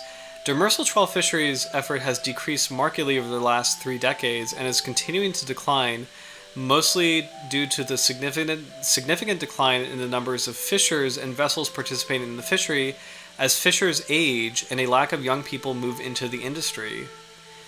Now that is fascinating, and I'm not as familiar with this, but I have heard that Japan, as a nation, for a while, has had some population replacement issues, if you will, where there's less younger people who are able to kind of there's a crisis where there's less younger people who are choosing to have kids and continue families in Japan, and so you have a weird this kind of odd population structure where there's a lot more older people and a slowly shrinking younger generation, which is fascinating to see this in reference to that. And I forget for Japan why the demographics are like that, and I forget if it was something to do with their economic system. And actually, why? Actually, let me Google this really quick. And I know this is not a quick Google search because it's a very complex subject, but why is Japan's? Because Japan, I believe, is one of the few nations where the population is actually declining, which is kind of wild to see that. There we go. Okay, so yeah, so quick Google search. I am just gonna preface this that this is just Google AI, so this should be taken probably lots of grains of salt. But I have heard of this before. Japan's population is declining primarily due to low birth rates and an aging population, with factors like high cost of living, demanding work culture, and societal pressures on women contributing to fewer marriages and children. So it's interesting to see a correlation impacting fisheries and impacting sharks, perhaps impacting sharks for the better, maybe. Where I will just repeat this again. Demersal trawl fisheries effort has decreased markedly over the last 3 decades and is continuing to decline, mostly due to the significant declines in the numbers of fishers and vessels participating in the fishery as fishers age and a lack of young people move into the industry. That is so interesting, actually. Let me catch up on the comments. Oh, wow. Okay, sorry. Lots of.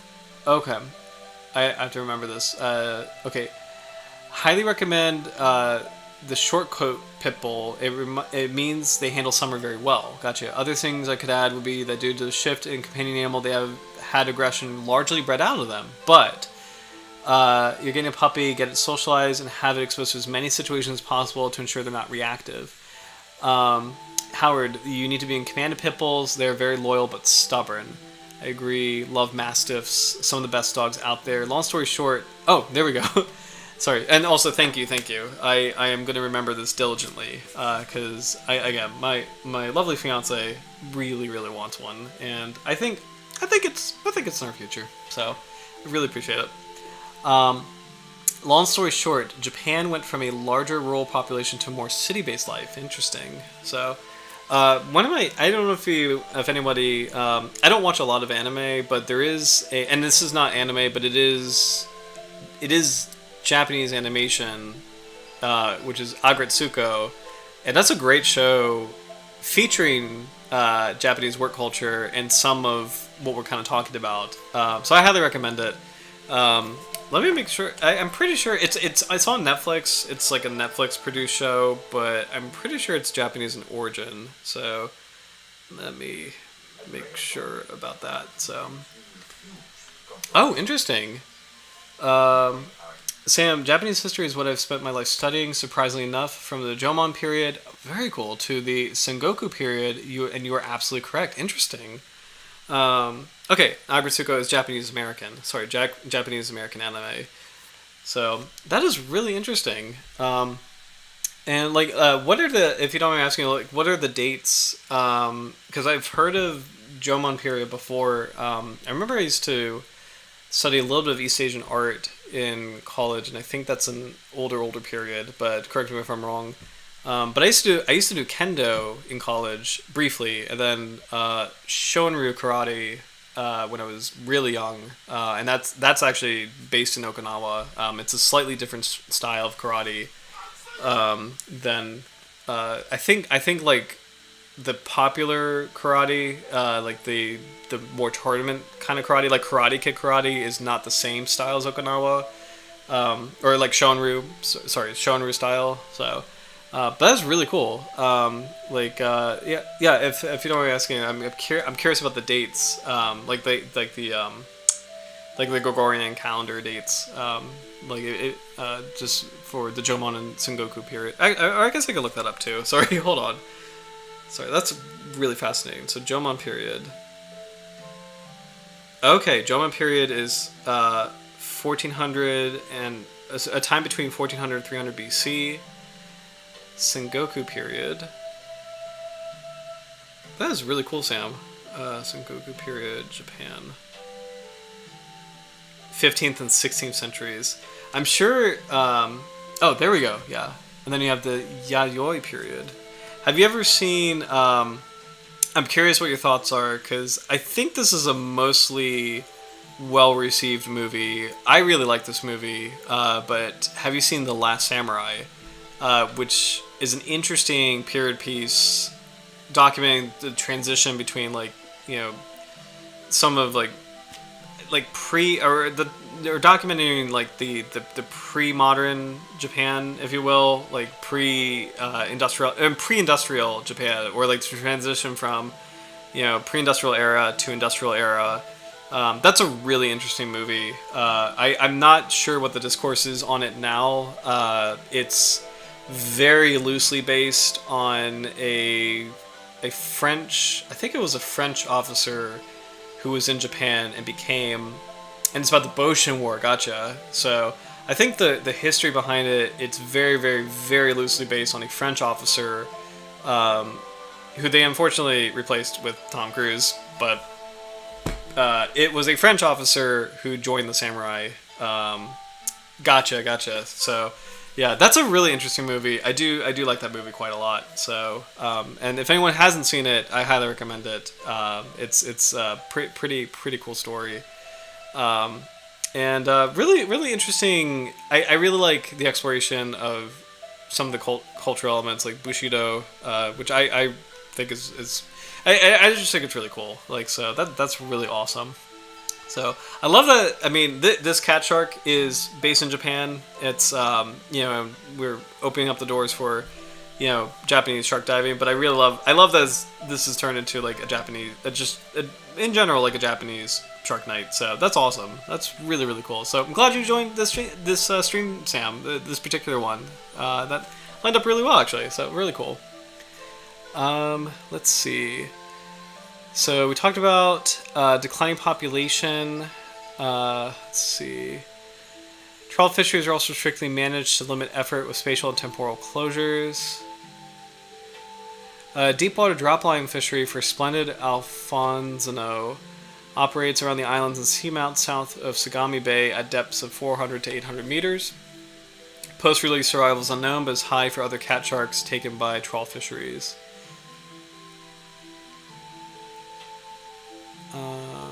Okay. Now this is interesting, and this is a sad thing that is a real concern. In Taiwan, the species may be captured in the East Coast deepwater trawl and demersal line fisheries. The fishery on the East Coast, particularly operations out of Daiji, has moved into deeper waters over the past 30 years due to depletion of shallow water shrimp species. So that's really scary.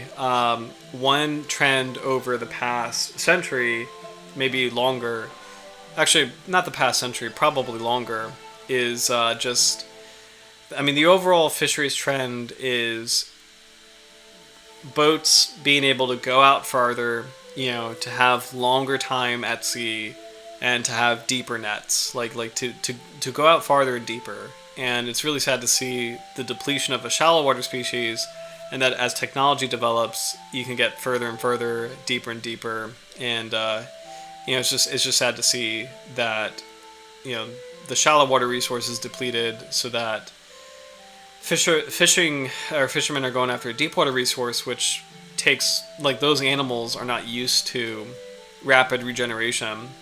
I've talked about orange roughy before, but that's a classic example of a deep water fish that should not have been fished because it just grows so slowly and it can't handle fishery pressure. So it's just sad to see the depletion of a shallow water resource and then going into a deep water resource which is less likely to handle that kind of pressure. So the fishery has moved from fishing depths of 100 to 300 meters to depths of 300 to 700 meters. During the monsoon season, conditions preclude deep water trawling, and some trawlers operate in the shallower depths of 100 to 300 meters. Commercial deepwater loan lines operate on the eastern coast of Taiwan, targeting mostly tuna, with incidental catch of shark retained and marketed. The longline fishery likely began during the 1980s and operates at depths of 100 to 300 meters. Let's see. So, again, this shark seems to be doing okay, but that's a little concerning in Taiwan. It just seems like the depletion of that shallow water resource is resulting in just a really not good shift to going deeper, which is not solving your problem. It's just consuming, and it's just not sustainable. So, conservation actions. There are no species-specific measures in place for the Japanese cat shark. In Japan, management measures have been implemented since the mid-1990s to control fishing effort to include total allowable catches, seasonal closures, and gear restrictions. In Taiwan, since 1999, all demersal trawling is prohibited within 3 nautical miles of the coast and within 12 nautical miles for trawlers larger than 50 gross registered tons. Interesting. Researchers are required to better define the species' life history, population size, and trend, and catch rates should be monitored, particularly if fisheries expand to greater depths in the region. That's an interesting restriction, that trawling is prohibited within 3 miles of the coast, and it's something. I wonder why that is, actually, but I appreciate that. That's interesting. So, It's 10:30, by the way, so great time to pick a species for next week. So we'll keep learning what we can learn about the Broadfin Sawtail Catshark. But if you guys have a suggestion for next week's shark, please leave it in the comments. So, yes. So let's see. Isn't trawling super destructive? Yes, 100%. So unfortunately, the it is very, very destructive because you're tearing up the bottom, and when you think about like corals, I mean, like, because this is a tropical part of the world, so if you're thinking about corals, you're just you're breaking them apart and scooping them up in this net, and they're very sensitive animals that you can't easily replace them and put like dump them out and let them they're not likely to survive if they're just dumped into a new location after being ravaged by a trawl. When you think of oysters, kind of in more temperate latitudes and kind of near where I live, trawling for I mean, really not here so much. I would say when you get into like the Carolinas and the Gulf of Mexico, shrimp trawling is kind of like a bigger destructive thing where you're getting all the shrimp, but you're like scooping up all these other animals that are not supposed to be part of that trawl, like angel sharks, as an example. And trawling in the Mediterranean is a big thing that is impacting angel sharks, which are all critically endangered in that region. So yeah. Like, just it's a really destructive practice because it screws up the seabed, and I would say for tropical ecosystems in particular, I mean, you're just damaging that environment. And imagine other like fragile ecosystems like seagrass meadows. You're just like taking that trawl through that habitat, and it's just like you're just screwing it up. You're pulling up all the sand, and it's kind of choking things around it. So it's a very destructive fishing practice, and it's just So. And shrimp is the big one. Like shrimp, I would say, is the big problem species as far as trawling goes. But there's other kinds of species. But yeah, sorry. Let's see. We need more fish farms. That's all I'm gonna say, so I don't get angry. Yeah, like, and fish farming is interesting. They've established. I remember cod was a big one. They have tuna farms in certain places. I know. Bruce, I'm actually very curious. What is your position, if you don't mind me asking, on? There are people who criticize fish farms, but I've always been kind of confused by the criticism. Where, if I'm not mistaken, the criticism of a fish farm, like an open ocean fish farm, is that it somehow is affecting the genetic health of the population in general. But I'm not sure how valid that is, to be honest. So I'm very curious what your opinion is on that. Genuinely, really curious. If like how compared to all the other fishing methods, like how bad is that really? Compared to like the destruction of trawling or like longline fishing. I'm very curious your take on that. And then the other part of fish farms is, I think the other critique is, how do you feed the fish and what are you pulling from? And again, I'm not anti-fish farm at all. I'm genuinely curious though, because that is a critique I've heard about it. So one of not the most destructive methods of fishing, referring to trawling. Interesting. The Suyu or monsoon season starts around May in Japan. Interesting. Let's see. Japanese shark fossils. Hey, so have you heard of Japanese shark fossil markets? I'm really curious, Howard. Let me see if we could find some stuff. Japanese shark fossils. Okay.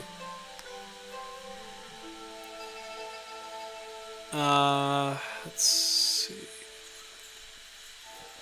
Excuse me.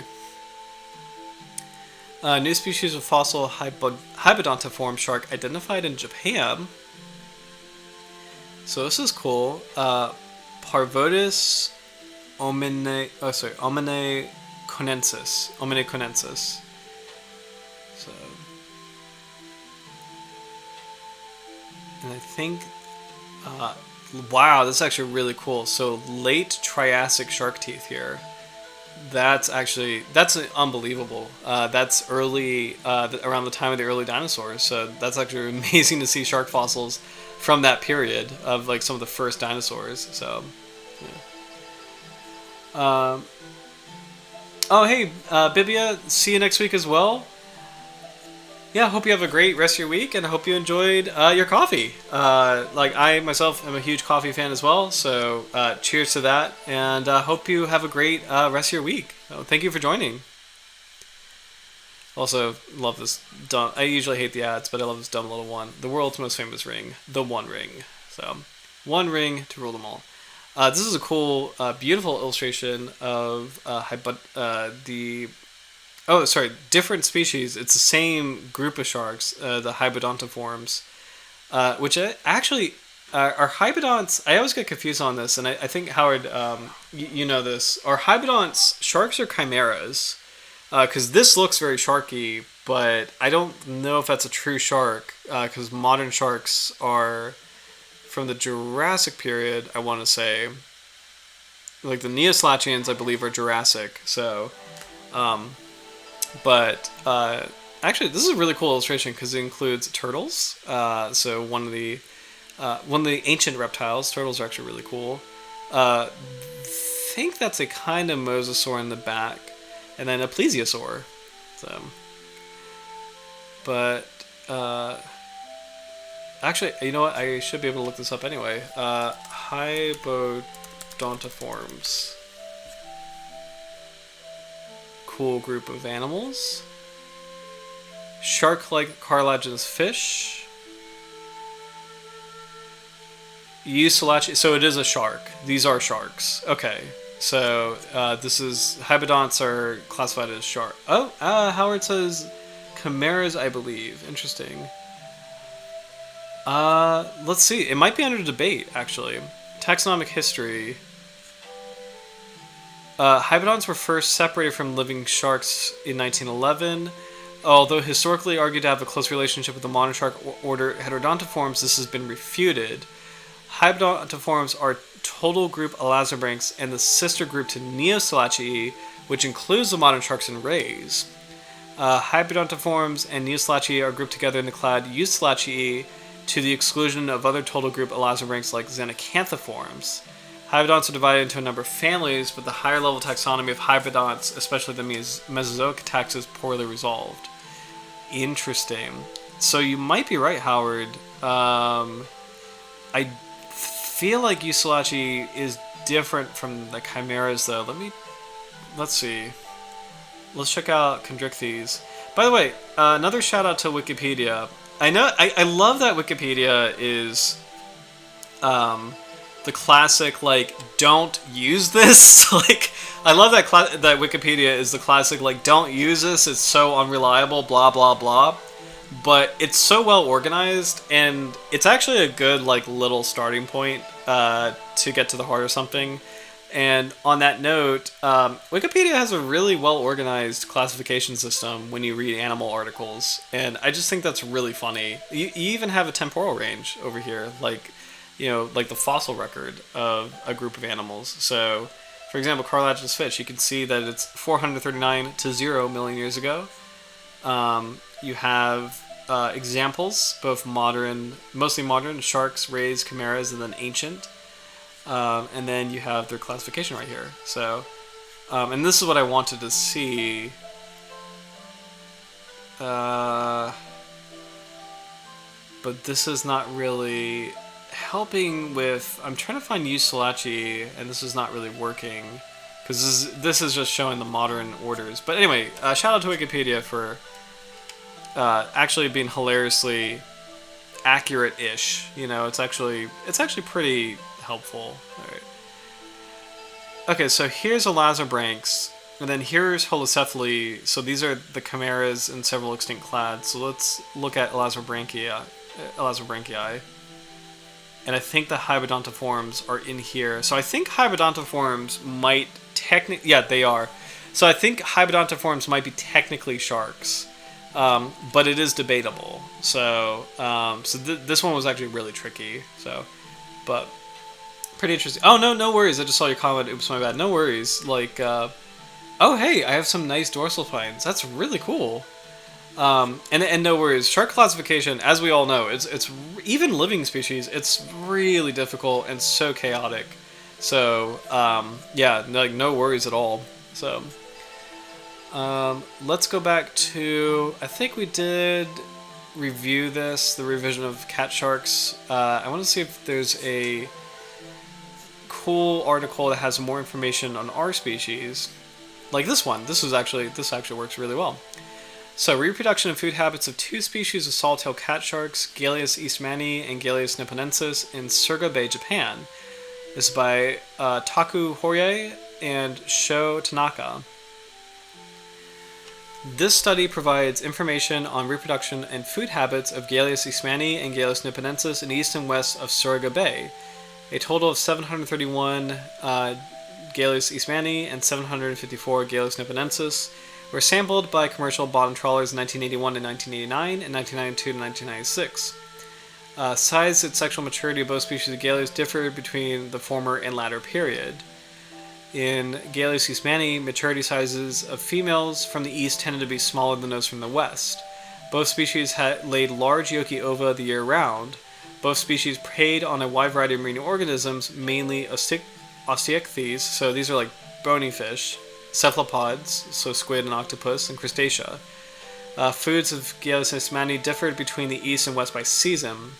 Foods in the young stage of Galeus nipponensis, so this is our shark, differed from those of immature and mature by season.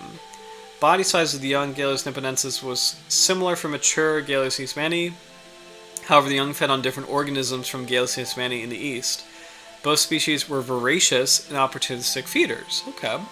So again, the Broadfin Sawtail Catshark is a small but mighty hunter. So, I'm just gonna skim through the rest. I like reading the full abstract, but we'll skim through. Want to see if there's any interesting pieces of information here. Let's see. So Sawtail Catsharks consists of 4 species around Japan. These 4 species inhabit the upper continental slope off Japan and are caught incidentally with commercial trawl and bottom low-lying fisheries. In Suruga Bay, the Galeus eastmani and Galeus nipponensis are often caught with bottom trawl net together with other lasbrinks, including Cephaloscylum is a swell shark, Hemopterus is a lantern shark, and that's also a lantern shark. However, they are usually discarded.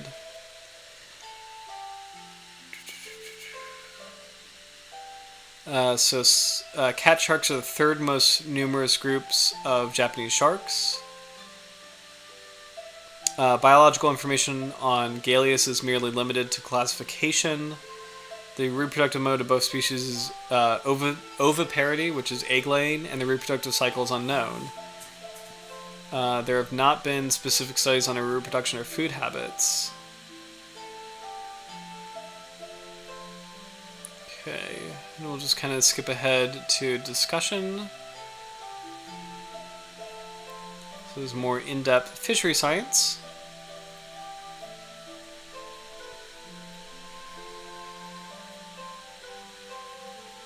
Okay.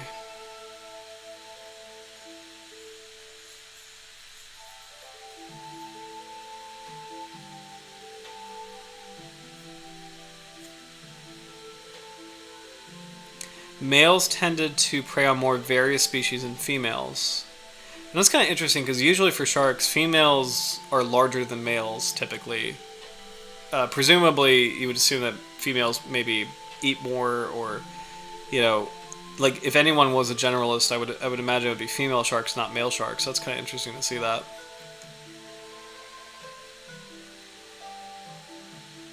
The percent. Okay, so bony fish indicated a high percent weight, over 60% in both female and male. The percent weight of cephalopods in females was higher than crustaceans. However, this relationship was reversed in males. So females eat more squid and octopus, and I would imagine probably squid at that size. And then males eat more crabs. It's kind of interesting. Or crustaceans. However, non-food items appeared. I shouldn't say crabs. It could be any kind of crustacean like shrimp or, maybe small lobster. So shouldn't say just crabs. But let's see. Young females indicated seasonal changes. Bony fish are particularly prominent in autumn. Crustaceans in winter and spring indicated. Crustaceans are in winter and spring.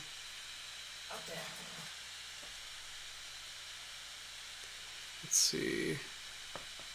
Kind of want to see the summary, like the discussion should kind of break it down.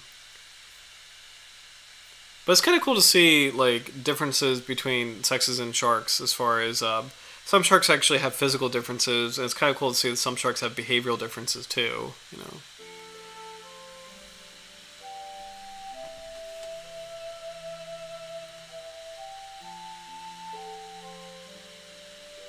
Okay. Now this is really interesting. The interval of laying egg cases now they're talking about a completely different species of cat shark, but this is maybe like a comparison.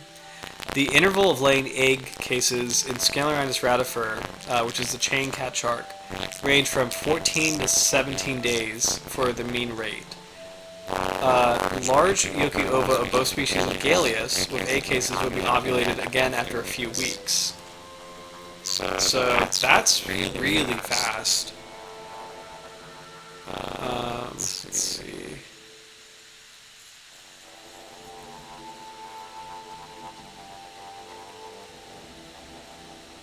Okay, interesting. Size and sexual maturity of both species of Galeus differ between former and later periods. So let's see.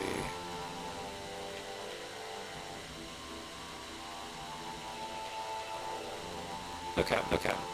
It is generally known that size and sexual maturity of fishes change according to the population size and environmental conditions. In Surrogate Bay, the monthly average of water temperature at every 50 meters in depth from 150 to 300, where both species of Galeus inhabit, differ between the former and latter periods. Namely, those in April and May during the latter period were higher by about 1 degree Celsius than during the former period. So when they're saying former and latter period, I think they're meaning the 80s and 90s as far as when they were doing their fishery study.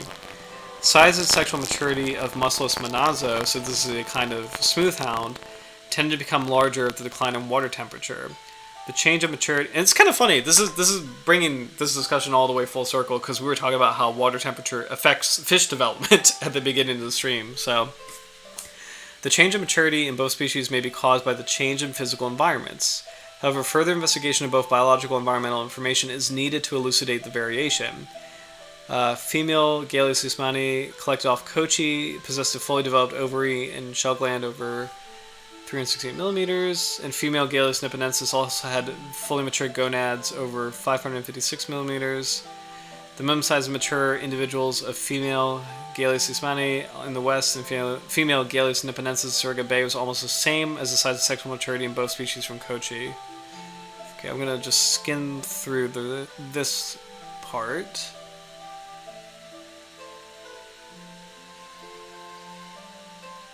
The catch breeding effort of Galeus nipponensis differed a great deal between two locations, so east and west, which may indicate a rare interchange of populations between the east and west. Now that's interesting. So it looks like there's two populations of the Broadfin Sawtail Catshark, and they don't really interact with each other.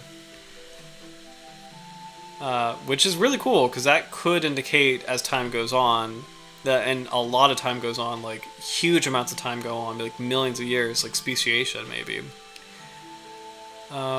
Let's see, both species of Galeus tended to ovulate throughout the year. Occurrence of egg cases in Galeus usmani from the east showed a bias by month. Galeus nipponensis possessed egg cases in all examined months, and they indicated the higher occurrence rate in December and January.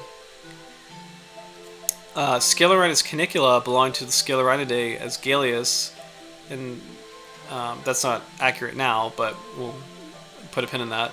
From the Menai Straits in the Adriatic, deposits egg cases throughout the year with maximum intensity in the spring and minimum in the fall. In Scaleorhinus canicula, maximum feeding intensity lags behind or precedes the most intensive spawning periods. Thus, Scaleorhinus canicula has the most intensive spawning periods in spite of ovulating all year round. This may be caused by an interval of egg case deposition. Interval of egg cases deposition in Scaleorhinus radifer range from 14 to 17 days for the mean rate and change in water temperature.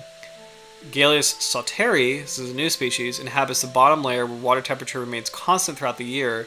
It is believed the species deposits egg cases all year round. This is really interesting. So basically, if your habitat is stable, like a deep, deep water environment, you as a shark can lay eggs consistently without real variation. But as you get closer to the surface, where there's more water temperature changes, the intensity, the rate of egg laying increases and decreases with abundance. Like, that's really interesting because, like, you know, as water temperature gets warmer, it probably is a result of, you know, more solar radiation, you know, more sunlight, and that in turn is probably fueling more phytoplankton growth, and then you're in turn getting more zooplankton predation, and in turn getting more fish eating those zooplankton, and ultimately your food chain starts, you know, like ballooning, like really growing during periods of higher solar intensity, which is warming up the water. And so water temperature is indirectly kind of maybe referred to abundance, and in periods of higher abundance, you know, it makes sense that you get to eat more as a shark and you lay more eggs, like you just reproduce more. This is really cool study, actually. So let's see. Monthly averages of water temperature at every 50 meters depth from 150 to 300 meters in Surrey Bay. In the examined years indicate a lower value from August to September and a higher value from October to January. And the difference between the higher and lower temperatures was about 2 degrees Celsius. Thus, water temperature in Surrey Bay show little fluctuation throughout the year. Therefore, both species may have a bias in occurrence of egg cases in the oviducts. Let's see. A few sharks in both Galeus preyed upon schooling pelagic species. Okay. Scombridae is mackerels, Carangidae is jacks. Sardinops, I'm not sure exactly what that is, but I think that actually literally might be sardines. So, this is really interesting. Let's see.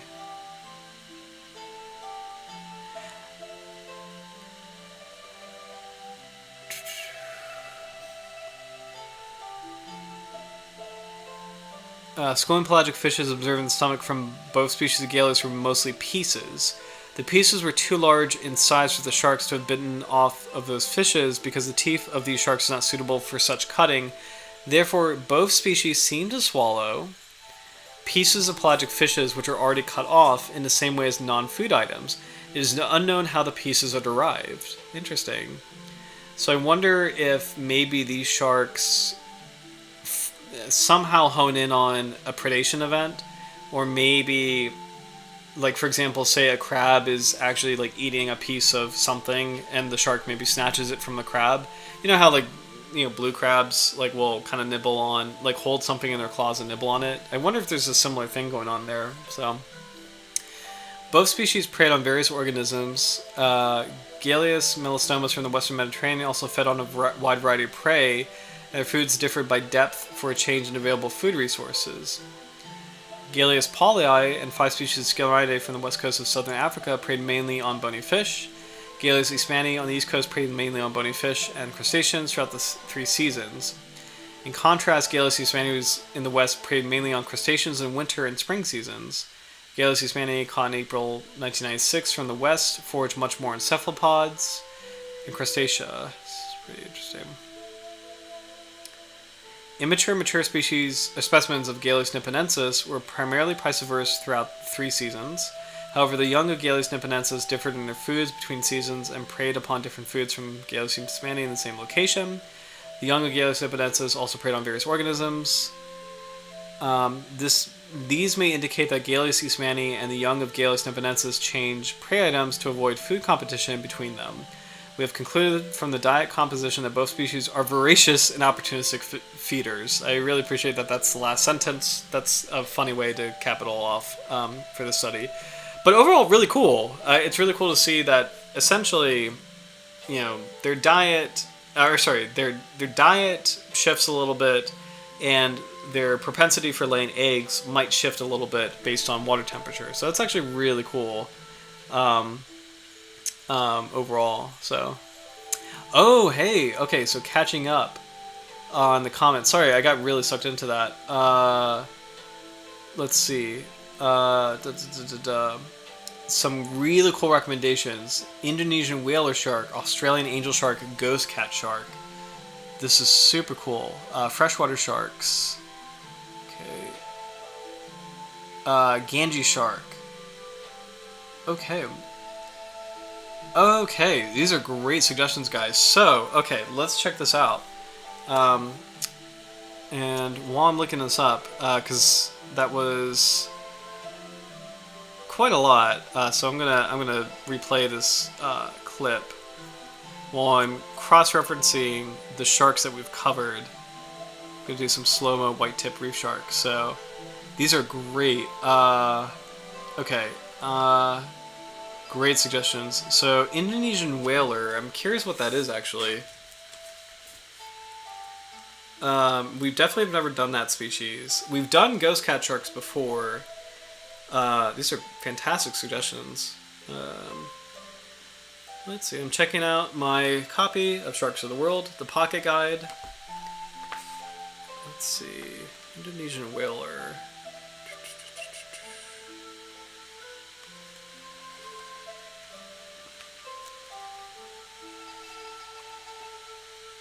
Okay, Carcarius jutjot. Really interesting. Okay, so that's a high potential species, Australian angel shark. I know we have not done that one. And then Sam is fascinated with freshwater sharks. Okay, so actually, okay, so we've also got glyphis species. We've not done the. There's a couple of them. The New Guinea river shark, the spear. I think we did do the spear-tooth shark, the Irrawaddy river shark, and the Borneo river shark. So, let's see.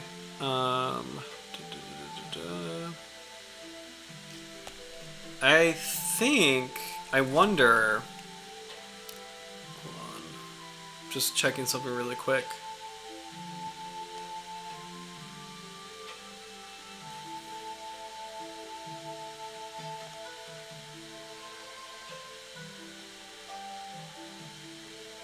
Okay. What we could do is we could do kind of a compromise. So, what do you guys think about the Borneo river shark, Glyphis fowleri? And actually, let me double check. I have to double check if because we've definitely done Glyphis before, but I don't think we've done that particular species. So I'm just going to check my Carchariniform playlist. These are great. This is actually some of the best suggestions we've seen on the stream. So thank you guys so much. These are all awesome suggestions. Okay, we did the spear-tooth shark, so that's a Glyphis species. Man, we've covered a lot. This is a lot of this is a lot of streams actually. Let's see.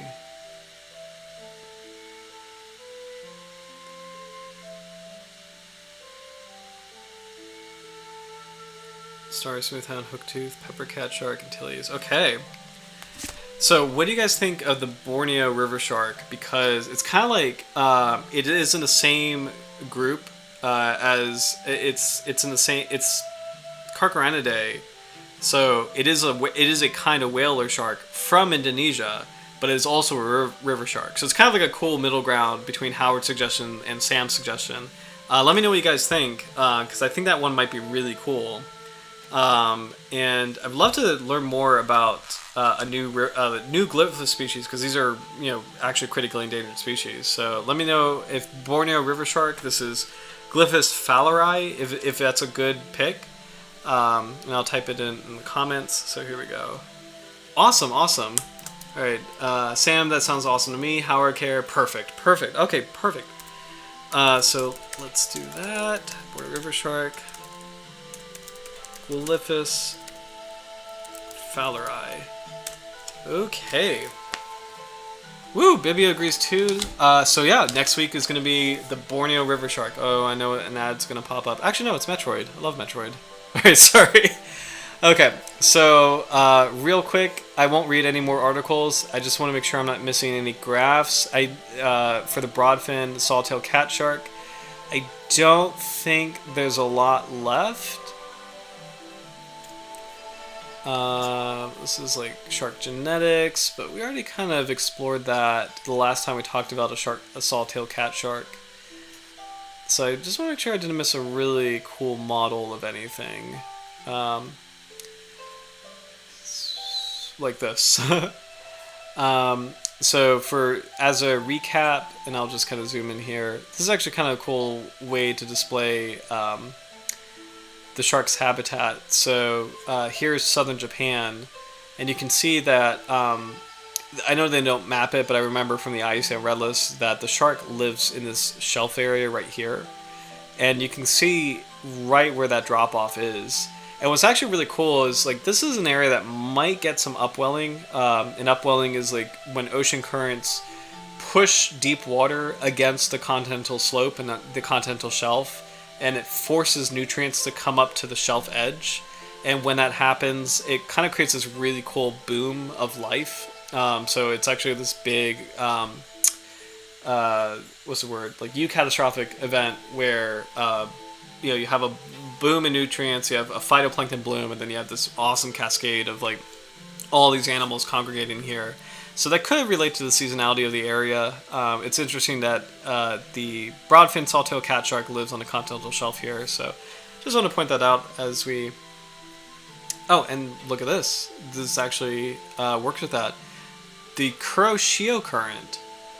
So here's an ocean current that is kind of coming right up to the shelf. So that's actually really cool to see that in action a little bit. So pretty interesting. Okay. And I know it's 11. Just want to make sure I didn't miss anything for this species. I don't think there's a lot on it. These are Japanese fish, but I don't know if we'll have this species in plates here. We'll see. Oh, we actually... Oh. Nope. Yeah, we might be good. Got some mackerel, we got some flatfish, we got some triggerfish, puffers. Yep, that's really it. So, okay. Galeus nipponensis. Oh, okay. We do have one figure left. Okay. So, and it's the same figure as before. So, these are some Japanese sharks, but... Right. We have one figure left, which is figure B. This is the... There he is. This is the Broadfin Sawtail Catshark, but it's the same figure that we saw before. So it's a little blurry, unfortunately, but there's not a lot on this species. So it's another example of a shark that needs more attention and needs more study, and would benefit from more research overall. So, and for any current or future viewers who are interested in shark science, this is a good one to study. There's a lot of small species that could benefit from a lot more research. So it's really cool to see that even so, this particular kind of shark is least concern. So, but since this is 11, we'll go ahead and wrap it up for tonight. But thank you guys so much for watching. This was a really particularly fun stream. I really love our community dialogue. And a lot of great back and forth with everybody, especially for fishery science in general, and just sharks in general as well. So, as well as eagles, beavers, geese. I love the tangents. So thank you guys so much. You guys make this community special, so I really appreciate you being here. But tune in for next week for the Borneo River Shark. It's going to be really cool to come back to a larger species, and one that, you know, kind of packs a punch, but also is in a lot of conservation trouble and needs a lot of focus and a lot of help. All Galeus river sharks are not doing well because they live in those rivering habitats.